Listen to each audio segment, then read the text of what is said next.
அசிசியாரின் அருள்வாழ்வு அறிவோம். எண் 206 கீழ் 366. வழங்குபவர் அருள்முனைவர் ஆசூசை ராஜா, பிரான்சிஸ்கன் கப்புச்சின். நாள் 26/7/2024 வெள்ளி. தப்பி பிழைத்த திருடர்களில் 3ஆம் அவர். 15 ஆண்டுகளாக தொடர்ச்சியாக தனது பாவங்களை நினைத்து மனம் வருந்தி தவத்தை தொடர்ந்து செய்து கொண்டிருந்தார். ஒரு நாள் விடியற்காலை புகழ் மன்றாட்டு முடித்து தூங்குவதற்கான ஒரு சோதனையை தாண்டி வழக்கம் போல தூக்கத்தை கட்டுப்படுத்தி விழித்திருந்தார். இறுதியாக தூக்கத்தை கட்டுப்படுத்த முடியாமல், அவரால் விழித்திருக்கவும் ஜெபிக்கவும் முடியாமல் அவர் தூங்கச் சென்றார்.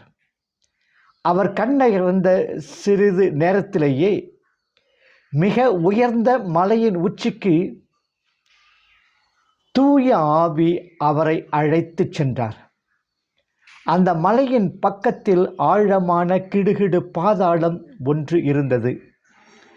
அதனை சுற்றி கூரிய கற்கள் மற்றும் பெரிய பாறைகள் தூள் தூளாக உடைந்து கிடந்தன. சகோதரரை அழைத்துச் சென்ற வானதூதர் அவரை கொடூரமாக பிடித்து தள்ள அவர் அந்த பாதாளத்திற்குள் வீழ்ந்தார். அவ்வாறு வீழ்ந்த அவர் கற்கள் பாறைகள் மீது உருண்டு புரண்டு எல்லாவற்றையும் தூள் தூளாக்கி அடிவாரத்தை வந்தடைந்தது போல் அவருக்கு தோன்றிற்று. அவரது கால்கள் அடிபட்டு முறிந்து தொங்கியது போல் அவர் உணரத் தோன்றியது. இவ்வாறு அவர் மோசமான நிலையில் தரையில் கிடந்தபோது அவரை வழிநடத்தியவர் கூறினார், எழுந்திரு, நீ இன்னும் நீண்ட பயணத்தை மேற்கொள்ள வேண்டும். அந்த சகோதரர், நீங்கள் எனக்கு மிகவும் விவேகமற்ற மற்றும் கொடூரமான மனிதராக தோன்றுகிறீர்கள். நான் கீழே விழுந்து கிடப்பதை பார்த்துவிட்டு என்னை மேலும் எழுந்திரு என்று நீங்கள் என்னிடம் கூறுகிறீர்களா? வானதூதர் அவரிடம் வந்து அவரது உருக்குலைந்த எல்லா உறுப்புகளையும் சரி செய்து அவரை தொட்டு குணப்படுத்தினார். அசிசியாரின் அர்த்தமிகும் அருள்வாழ்வு. அனைவரும் நல்ல நேரங்களை அனுபவித்திருக்கிறோம்.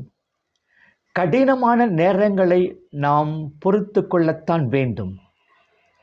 நாம் அற்புதமான நேரங்களை அனுபவிக்கப் போகிறோம்.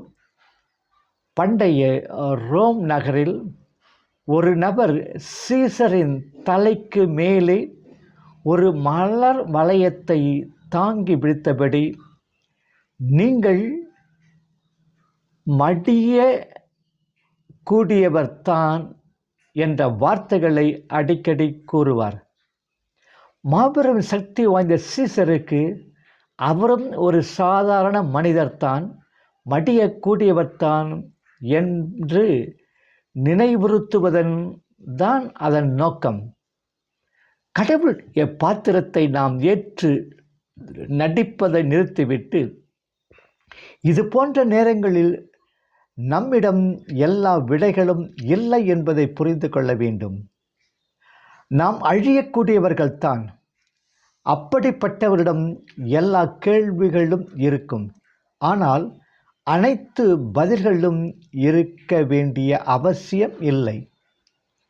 விழுவது என்பதற்கு தோற்பது என்பது பொருள் அல்ல.